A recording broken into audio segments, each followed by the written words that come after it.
What's up, Nashville? I am Beau with the Free Speech Podcast, sponsored by Beechwood Commercial Real Estate Brokerage, your AI-enhanced brokerage for sellers in Nashville in the Southeast.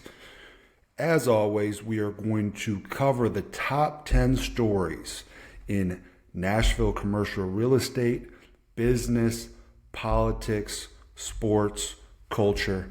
Whatever we think you will find interesting, we're going to share with you on the show. I'm going to give you a quick overview of the stories that we're about to discuss, and then we'll get right into it. Number one, a downtown restaurant pivots to a members-only club. A restaurant turning into a members-only club. Very, very ambitious. I'll tell you that story. The gold standard in triple net leased commercial real estate, formerly known as Walgreens, has gone private. A huge fall from grace for Walgreens. I'll tell you that story. These are the trends shaping Nashville. I'll break those trends down for you. Pink Lily goes all in on 2nd Avenue downtown. Store closures could provide opportunities in a tight Nashville retail market. Pendry enters Tennessee. I'll explain to you who that is and why that's interesting. Meet what is now being called the River District, a new neighborhood in Nashville that is slated for billions in new development. I'll explain to you where that is. Equinox enters Tennessee, similar to a Lifetime, but a little bit more high end. Their first location coming to Nashville. I'll explain to you how and why they've decided to enter Nashville. And Forever 21 of mall fame, right? Every mall you see Forever 21 declares bankruptcy, is not even trying to stay in business, shutting down all 350 of their stores. I'll tell you the story of their failing business and what that means for retail owners. Okay, let's get into it. Downtown restaurant pivots to members-only club. The owner of this business, named Jason Scopa. So Jason Scopa's grandmother used to take him to supper club type rooms in Detroit. I wonder how prevalent supper clubs were in the South. I didn't grow up in the South. I do remember supper clubs in the Midwest. I lived in Milwaukee for 10 years, and in the the Wisconsin is probably the epicenter of supper clubs. If I had to guess, they exist today. Very nice ones, as a matter of fact. Some not so nice, some just nostalgic looking. But the supper club trend continues in the Midwest. It seems to me to not be real prevalent in the Southeast. Nevertheless, this owner inspired to recreate the supper club environment. When dining and entertainment lived under one roof as an all-night destination, quote, they were like sexy, cool rooms, and there was always some form of entertainment and dining, and that's where they would hang out with their friends. With a vision of nostalgic entertainment supper clubs, Scopa opened the Electric Jane at 1301 Division Street in 2022. And 3 years in, he's pivoting the business model to better fit Nashville's needs.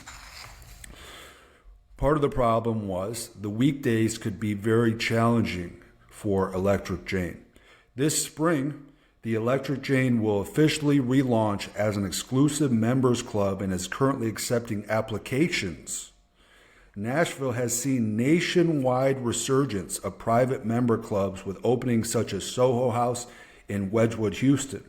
Scopa's hope is that the space will become a second or third space for members, a place to come and enjoy programming from live music to comedy nights to food pop-ups, or to have a business meeting or grab drinks and dinner with friends. He plans to have no less than 500 members and will probably cap out around 1,000. By late April, the electric chain will open Thursday, Friday, and Saturday and slowly roll out the entire week. With the relaunch, the electric chain will debut an 1,800 square foot cigar lounge, as well as wine and liquor lockers. There are two types of memberships available, being called Founder and Community. The cost of membership is not disclosed. You know, a lot of these private clubs, you know, that I've been a member of, you would pay an entry fee to become a member, right? You would pay a monthly fee, a monthly membership fee, and then you would have some type of food and drink requirement, right? Where if you need to spend $200 on food and drink, and if you don't, you get billed for what you didn't spend. So you're encouraged to go use your $200 every month. So I'm not sure exactly how this is going to work. It sounds to me that, you know, the concept just wasn't doing well enough on the weekends to support the business, had to get creative, had to get some income during the week. The idea being to be different than the competition and pivot to a members only club from 500 up to 1,000 members who can, of course, bring guests with them to their private club. So I don't know if I've heard, I like the idea of a private club. I've participated in them. You've seen country clubs with various levels of popularity. You know, I think they work in concept, but to simply have a restaurant, you know, you got food, drink, and entertainment in a restaurant setting, and turn that into a club, it'll be interesting to see if it works. You know, I'm not the target client. You know, I've got too many kids, too many responsibilities, very little time. And the last thing I'm going to spend my time on is sitting around eating and drinking. So I'm not sure it's going to work, but I do think it is a very entrepreneurial thought process, very creative, and really trying to adjust business models to stay in business. So I wish the electric chain luck. I haven't been there. Very cool name. And let's move on. Next, Walgreens. For you all that don't know, you know, when we're talking about triple net lease properties, these are properties that are occupied by name brand tenants that pay the landlord rent. They also pay their own real estate taxes. They pay their own insurance. They pay all of their own maintenance generally. So it's kind of a hands-off investment for the owner of the property, right? Similar to a bond where you just get a coupon payment every month without any direct involvement.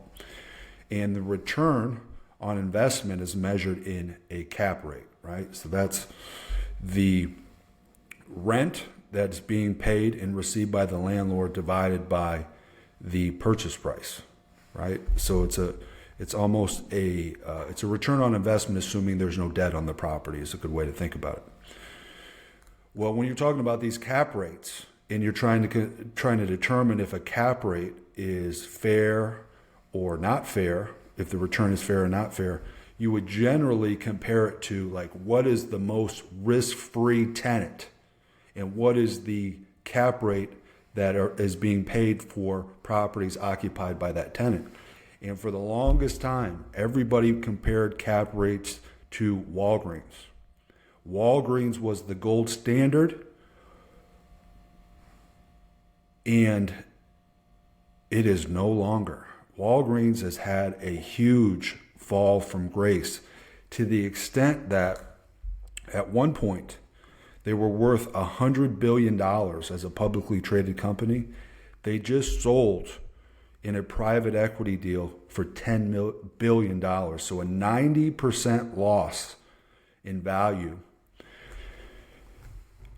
Going private in a $10 billion buyout deal with Sycamore Partners. Walgreens, the Deerfield, Illinois-based chain that announced in October it was closing roughly 1,200 underperforming U.S. stores. The deal is one of the biggest leveraged buyouts in recent memory with an equity value of roughly $10 billion. The transaction's total value may reach $24 billion when debt, capital leases, and future payouts are included. Sycamore will pay Walgreens stockholders $11.45 per share in cash, a 29% premium above what the stock was trading for last year. Shareholders could also receive another $3 per share from proceeds if Walgreens sells its interest in Village MD. Not only have consumers cut back on spending, but drugstore chains are under financial pressure due to lower reimbursement rates from insurers, as well as retail juggernauts such as Walmart, Target, and Amazon entering the pharmacy arena. Walgreens' expansion into primary healthcare and related acquisitions didn't appear to pan out. Keep in mind, Walgreens was a public company since 1927, almost 100 years as a public company, just to be bought out at a 90% discount. And I would argue that the big problem here with Walgreens is the user experience. Like, why would anyone want to go to Walgreens if they didn't have to? Can you imagine just having your prescription mailed to you every month? You don't have to go anywhere and get it. You don't have to go into this outdated building and stand in line with a bunch of sick people and struggle to get your prescription. Oh, it's not ready. Please come back. It's such a horrible experience. I absolutely despise going into pharmacies. And the pharmacy I know best is actually Walgreens because it's right by my house. So I can understand. I'm one of these guys that is switching to Amazon, switching to Target, switching to Walmart. I don't do a lot of prescription stuff, but if I did, I would absolutely try to set it up so it could be mailed to me so I did not have to waste my life with a bunch of sick people in some outdated Walgreens, right? What a fall from grace for a company once worth over $100 billion. That differential is, by and large, the cost of running the business badly. There have been so many squandered opportunities down the years. Of course, going private solves nothing in and of itself, but it's now the easiest way to extract value from the business. My hope is that Boots gets well treated. Boots is and always has been a way better retailer than Walgreens. So, I think we've said enough. Walgreens has become a pretty horrible business. It is no longer the gold standard. And all of those guys that paid a premium to get into those Walgreens lease triple net deals are now sweating as all of these stores are getting closed. Keep in mind, when they close these stores, they are still making their rent payments. So that's called a dark Walgreens, right? A dark Walgreens is a Walgreens that's still in lease, still paying the landlord, just no longer open for business. So they'll continue to make those monthly rent payments until that lease is over. But the problem becomes then, the landlord has to re-tenant the building. Very, very expensive to do so. You've got tenant improvements. You've got lease commissions. You've got months of vacancy. It's for a buyer that bought it with the intent to have kind of this hands-off investment and just clip coupons like it's a bond. They are the last people that want to deal with tenant improvements. They're the last person that wants to pay a big lease commission. So as these Walgreens go dark, most likely those hands-off investors are just going to say, sell it. So you're going to be seeing a lot of dark Walgreens go up for sale and perhaps reposition to other uses. Next, these trends are shaping Nashville. This would be a real quick one, but I think there's some informative information here. From 2020 to 2023, Nashville added almost 90,000 people to the region. The median age in Nashville is just under 37 years, which is slightly below the national median of 38. Nashville has the second highest growth rate among young professionals after Austin, Texas. So number 2 in terms of attracting young professionals. The top 5 metro areas from where people are moving to Nashville. So this is where the most people are moving to Nashville, moving from Los Angeles, New York, Chicago, Atlanta, San Diego, in Las Vegas. And I know everybody's saying, no.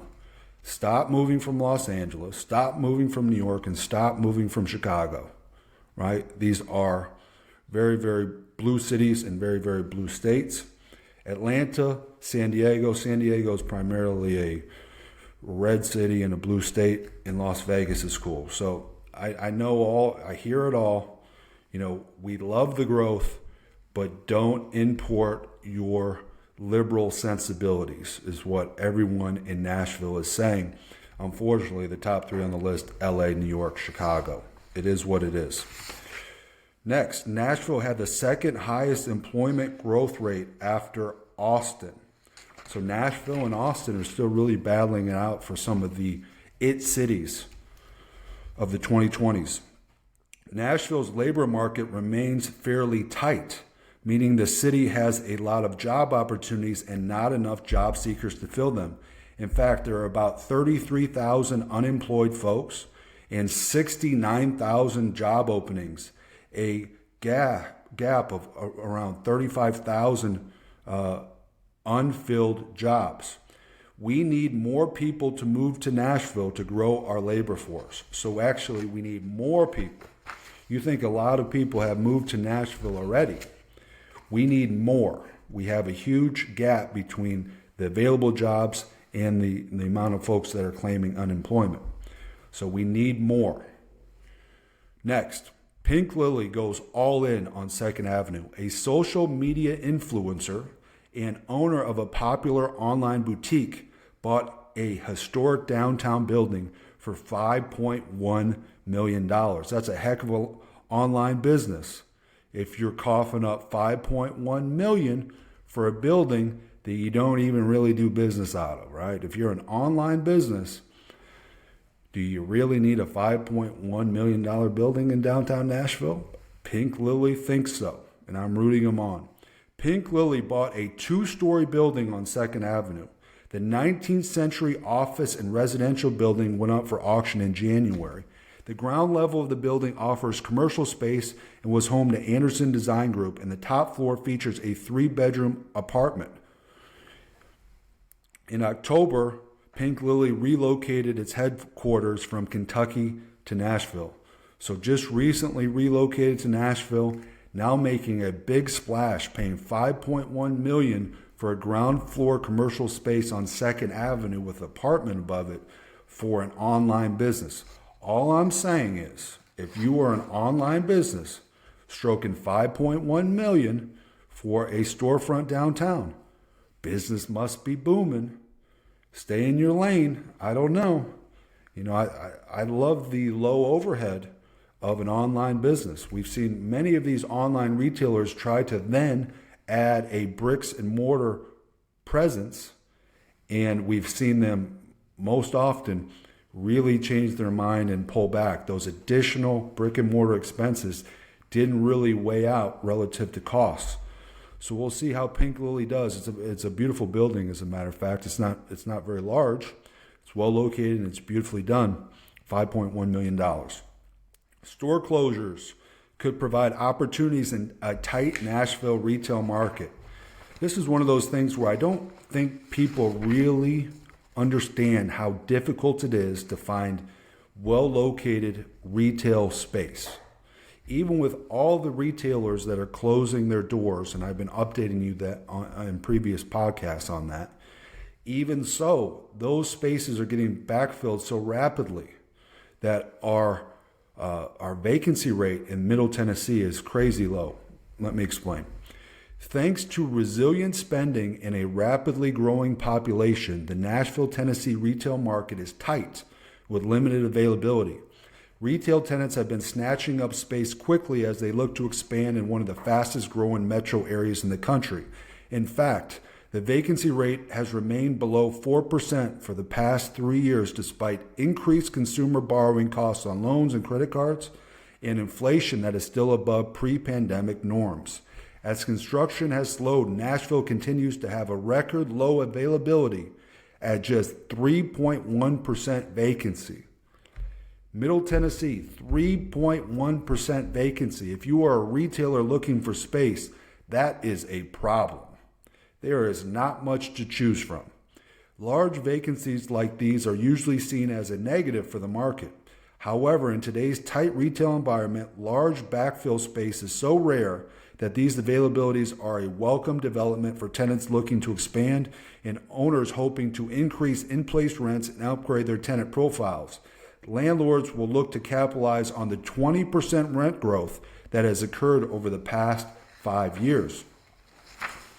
Tenants are committing to space quickly when it becomes available. The average time from when a space becomes available to securing a tenant is less than 6 months, 18% below the average from 2020 to 2023. It's another thing that people don't realize. When these spaces go dark, they sit dark for a while. So think about it as if you've got a tenant, an existing tenant, that would like to stay in the space. You're a little bit far apart on terms. They've got a below market rent. You're trying to bring them to a market rent. That's a difficult situation for a landlord to be in. Think that through. You could keep that tenant in there. You could accept a below market rent, but still better than what you've received the last 5 years, let's say.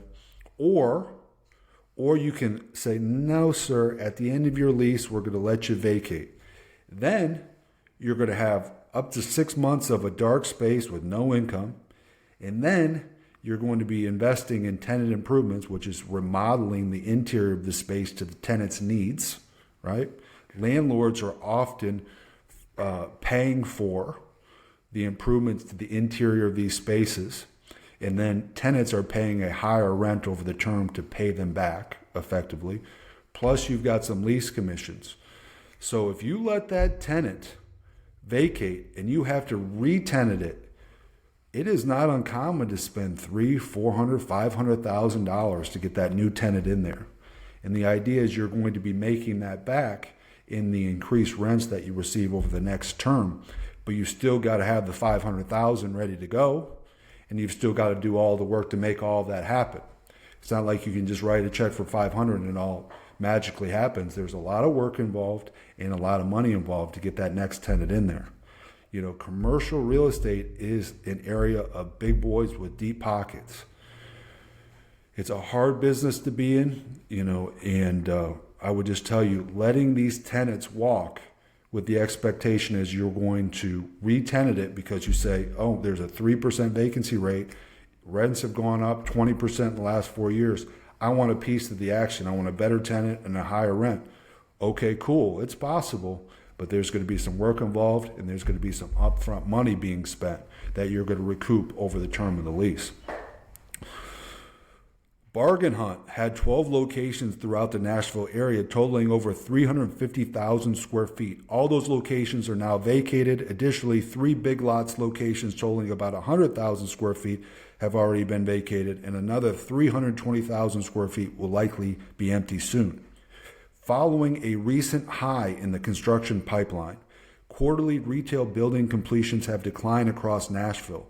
As a result, the 780,000 square feet of space completed over the past year is well below the historical annual average.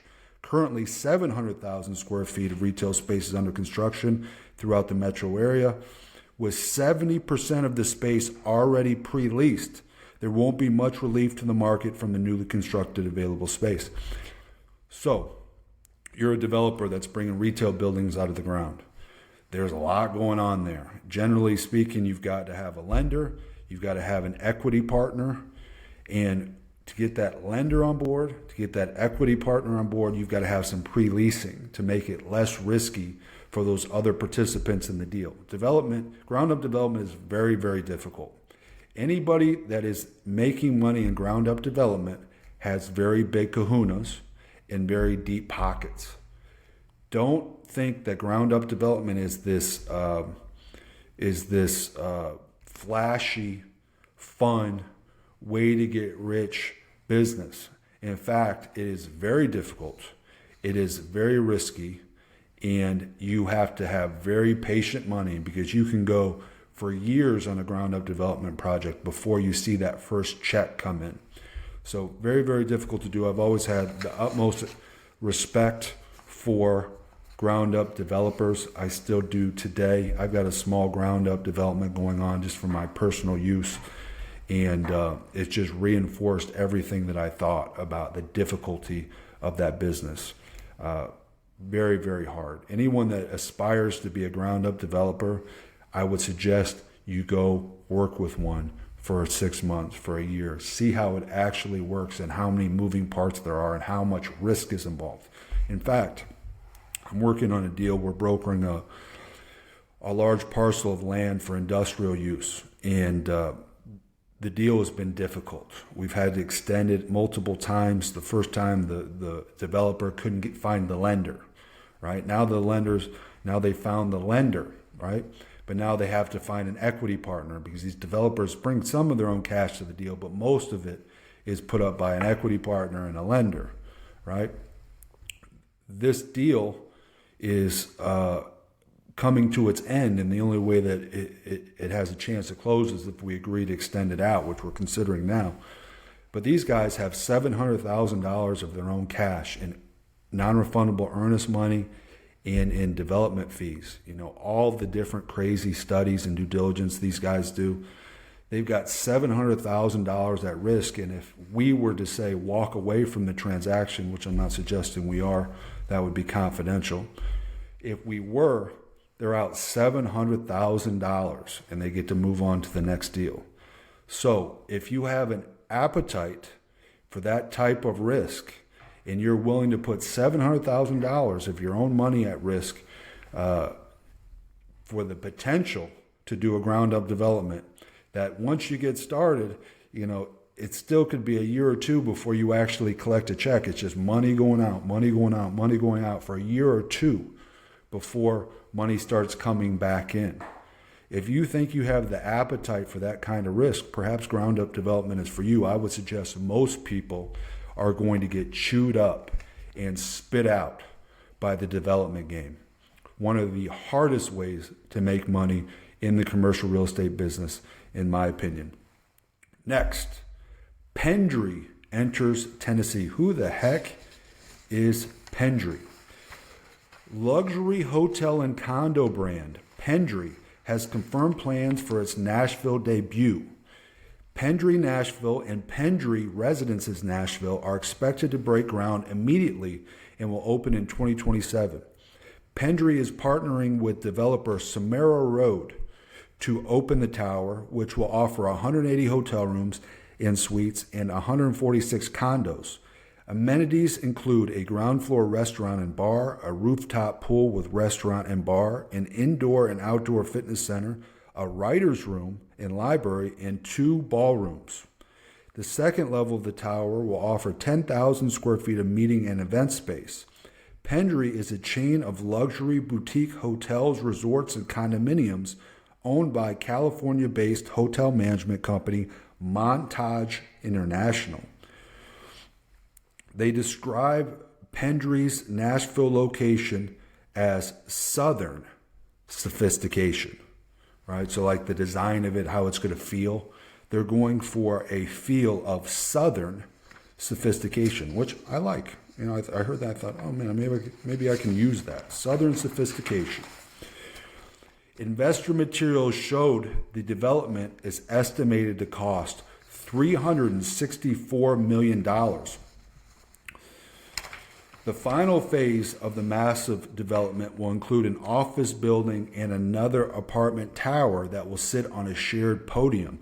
The office tower will add 385,000 square feet of Class A office space to the market, and the residential building will offer another 400 units. Now, this is all in the South Gulch, right? I should have explained that to you. This is a huge, huge project in the South Gulch. The first tower of that project being filled by Pendry Nashville and Pendry Residences Nashville in a partnership with the developer of the larger project, Samara Road. Next, let me introduce you to the quote-unquote River District. River District is the name coined for Nashville's newest emerging neighborhood, which spans around 750 acres along the Cumberland River in northwest Nashville. The developer's decision to rebrand the up-and-coming area comes as a key property in the district, which is slated for a $2.5 billion development, has hit the market for $200 million. The neighborhood encompasses around 750 acres with plans underway for 24 developments, led by multiple firms spanning residential, commercial, office, retail, restaurants, and more. So 750 acres teed up for 24 new developments. Among the district's most high-profile projects is, quote-unquote, the Riverside, a $2.5 billion development slated for 3 public parks and 5 million square feet of residential, office, and retail space. And my understanding is, on that Riverside deal, the $200 million land deal, most of those buildings have already been approved in concept. So the seller of that $200 million parcel has been working on this for a long time. They've gotten approval to pull off this massive $2.5 billion development. They kind of took it as far as they could take it. And now they're looking to flip the land with all of those approvals, called entitlements, with all those entitlements for a cool $200 million to some big bad developer who's got the deep pockets necessary to actually pull it off. And, that happens pretty often when we're talking about land that is planned for massive new development. Generally, a local guy would get all of that teed up, go through the process to get it all entitled, and then flip the land with the entitlements to someone that's actually got the pockets to perform it. So they take their piece on the front end and hand it off to someone else to finish it all out. That happens pretty often, actually. Ewing Properties put the entire 65-acre parcel on the market with a guidance of $200 million set for the site. The River District is accessible from West Trinity Lane. As Nashville continues to grow, multiple developers are attempting to coin new neighborhood names and rebrand areas. For example, in downtown Nashville, developer Ray Hensler, who is leading the Peabody Union development, is attempting to rebrand a portion of the area long known as Sobro to South Bank. So this isn't anything new. I think it's good to create these neighborhood names so we can be more descriptive of the areas that we're describing to one another. So I think it's going to work out. It'll be interesting to see who's going all in on that area. West Trinity Lane isn't historically known as a real nice spot. Do you really want to travel West Trinity Lane to get to your $1 million condo? Maybe you do. That Trinity Lane corridor is absolutely undergoing a gentrification. But I think a lot of folks would agree there's a long way to go. So it'll be interesting to see how that plays out. Equinox enters Tennessee. Luxury gym Equinox is opening its first Nashville location. Equinox will open at Samara Road's Paseo South Gulch development, the same development that we just discussed for Pendry, right? So another big announcement for that South Gulch development. There will be on the first 3 floors of the Voorhees building, right? So that development is going to repurpose this very old Voorhees building. And then in the surrounding land is where the towers are going to go up. But my understanding is they're repurposing the existing Voorhees building, and it's going to be almost fully occupied by Equinox. The New York-based high-end gym offers personal training, saunas, and steam rooms. The $1 billion, so they're planning to spend $1 billion on this small parcel of land in the South Gulch, which consists of plans for 4 towers.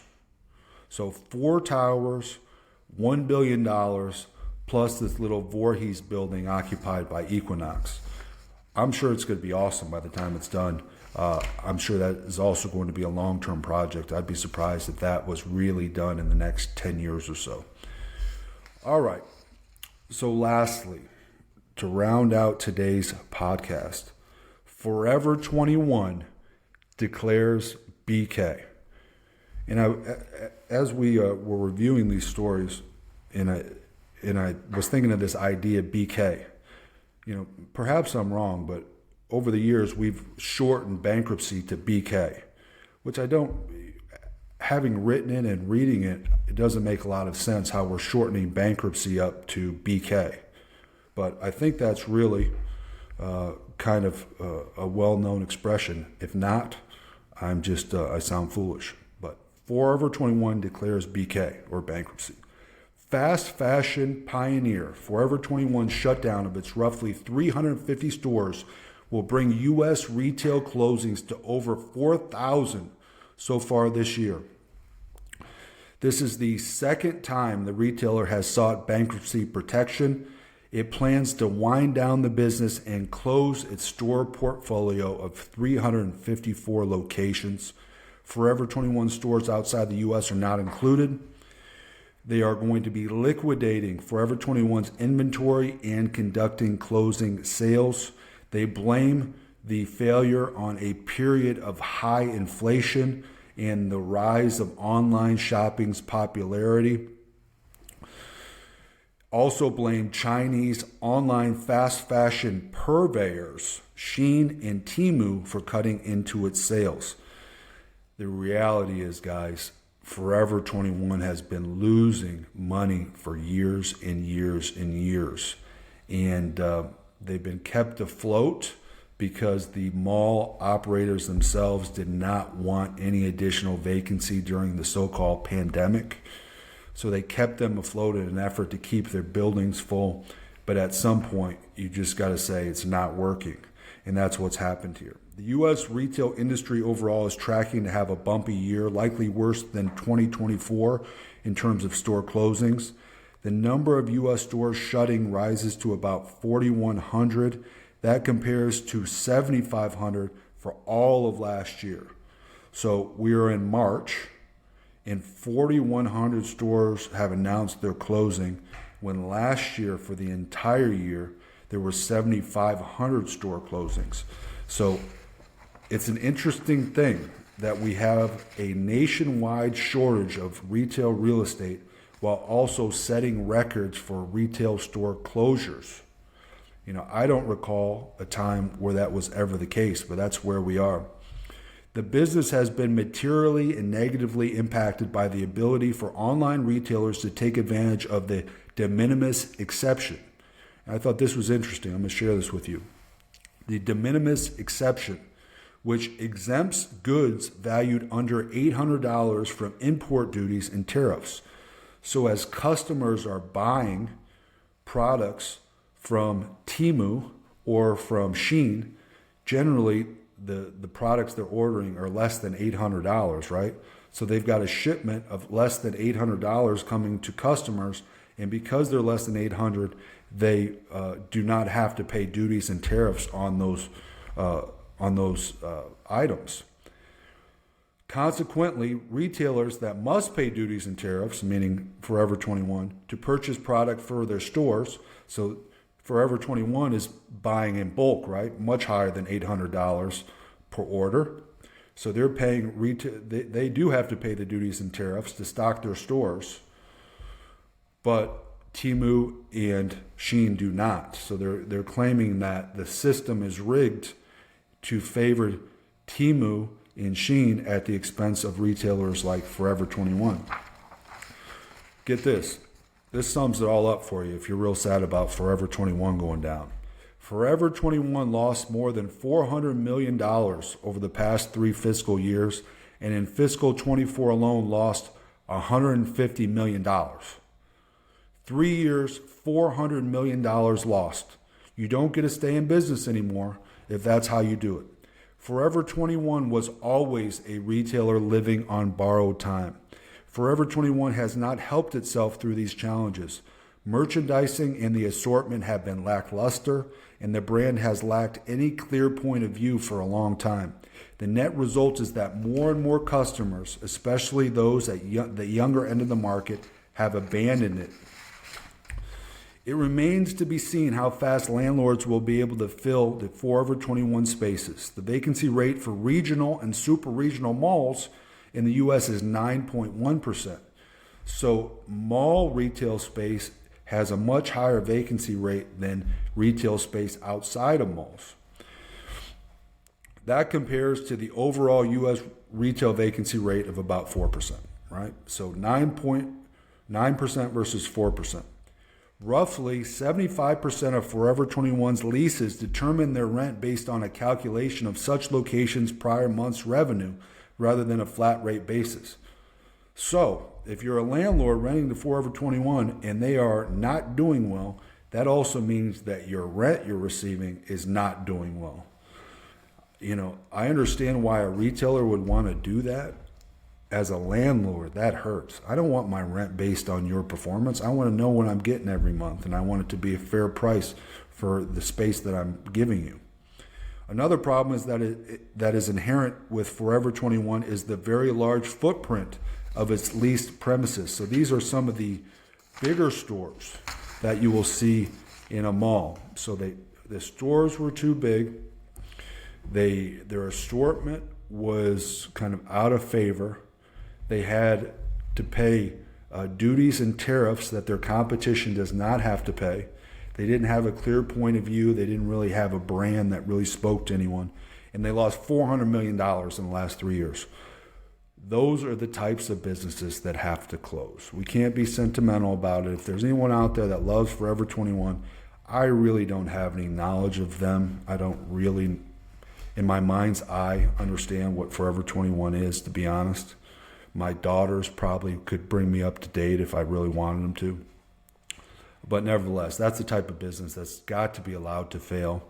And we'll see if these mall landlords have an easy enough time backfilling those spaces. They might have to, or they might prefer to really take that larger space, divide it in two, and get two smaller retailers in there. That's perhaps what many of these stores will end up being at one time. Well, that's what I've got for you today, y'all. As always, I try to bring you interesting stories, try to provide you kind of my own perspective and some background information on them all.